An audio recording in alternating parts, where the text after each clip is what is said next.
झालेला आहे, आपली काय प्रतिक्रिया आहे? कारण हे प्रकरण फेक आहे असं काँग्रेसचा दावा आहे, आपलं काय म्हणणं आहे? मला असं वाटतं की आपल्याला कुठं असा व्हिडिओ दिसतोय का की राहुलजींनी कोणाला धक्का मारलेला असं कुठं दिसलेलं आहे?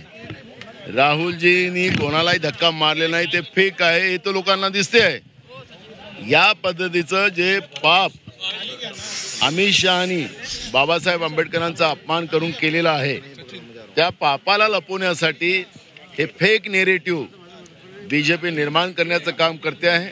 ते आपल्याला सगळ्यांनाच आपल्या मीडियाच्या माध्यमातून पाहायला मिळते आहे. आणि म्हणून आमचं म्हणणं असं आहे की फेक नेरेटिव्ह बीजेपीने बंद केलं पाहिजे. बाबासाहेब आंबेडकरांचा ते विरोध पहिलेपासून करतात होते, आजही करतात आहेत. हे त्यांनी सत्यता लोकांच्या समोर आणलं पाहिजे.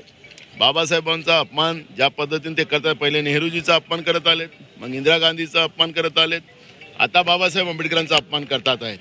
आणि त्यांना किती राग आहे बाबासाहेब आंबेडकरांच्या विरोधातला हे त्याच्यातून स्पष्ट झालेलं आहे. हे पाप लपवण्यासाठी काल जे फेक नेरेटिव्ह राहुल गांधींवर आरोप करून, कारण की राहुल गांधींना घाबरतात आणि राहुल गांधींना घाबरतात म्हणून राहुल गांधींना टार्गेट करतात. जेवढं टार्गेट राहुल गांधींना करतील तेवढंच ताकदीनं ते देशाच्या जनतेच्या आशीर्वादानं मोठे होतील असा आमचा विश्वास आहे. पण भारत जोडो यात्रेमध्ये अनेक नक्षलवादी संघटना सहभागी झाल्या, फॉरेन फंडिंग जे आहे झालं, अशा प्रकारचे अनेक आरोप केले. अरे मला एक म्हणायचं आहे की तुम्ही अकार्यक्षम गृहमंत्री होतात का? तुमच्याकडेच गृह खातं होतं. जेव्हा राहुल गांधींची पदयात्रा महाराष्ट्रामध्ये आली त्यावेळेस तुम्हीच गृहमंत्री होतात. अँटी सोशल मुवमेंट त्याच्यामध्ये असेल आणि देशाचे एक महत्त्वपूर्ण नेते राहुल गांधीजी महाराष्ट्रातून जात आहेत आणि त्याच्यात अँटी सोशल मुवमेंट आहेत, तर तुमची जबाबदारी होती की त्या ठिकाणी त्या अँटी सोशल मुवमेंटला थांबवणं पाहिजे, त्यांच्यावर कारवाई केली पाहिजे. तर तुम्ही अकार्यक्षम होतात का? राहुल गांधींच्या चांगल्या कामावर कसं पांघरून टाकता येईल आणि राहुल गांधीजींनी जी काही भूमिका या देशासाठी घेतलेली होती, भारत जोडो यात्रेच्या माध्यमातून देशाच्या सगळ्या जाती धर्माला एकत्रित आणण्यासाठी जो प्रयत्न केला होता, त्याची वाहवाई यांना सहन होत नाही.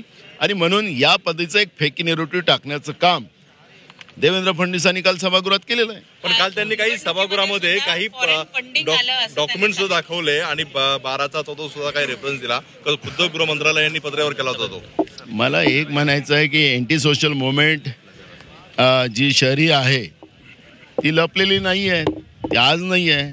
आपल्या लक्षात असेल की ज्यावेळेस खैरलांजीची हत्याकांड झाला त्यावेळेस आपल्या दीक्षाभूमीवर त्या नक्षल मुवमेंटचा एक कर्णधार इथं पकडला गेला होता. पुण्यामध्ये मधात आमच्या सरकार असताना पुण्यामध्ये या पद्धतीची चळवळ आहे हे आमच्या सरकारने सांगितलं होतं. आमचं सरकार त्यावेळेसही त्याच्यावर ॲक्शन मोडमध्ये होतं. पण तुम्ही थांबवता काय? तुम्हाला मग तुम्ही त्या अँटी सोशल मुवमेंट बरोबर आहात का?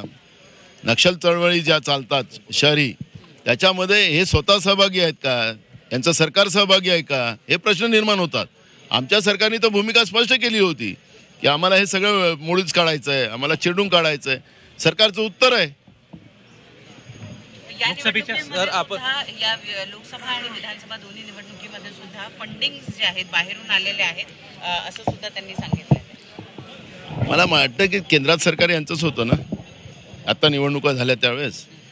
मग तुम्हाला येत असेल पैसा तर तुमच्या हातातच आहे ना कंट्रोल. मोदी आहे तो मुमकिन आहे. मग का नाही थांबवलेत? आले तर असा आरोप करण्यात काय अर्थ आहे? आमच्याकडे एक मन आहे, घोरपडच्या मागं फरकणीला काही पकडलं जात नाही, घोरपड गेली. पण तुम्हाला हे सगळे फॉरेन फंडिंग येत असताना केंद्रातलं सरकार तुमचं होतं, राज्यात सरकार तुमचं होतं, तर तुम्ही का थांबला होतात? असा आरोप करण्यापेक्षा कारवाई काय केली नाही?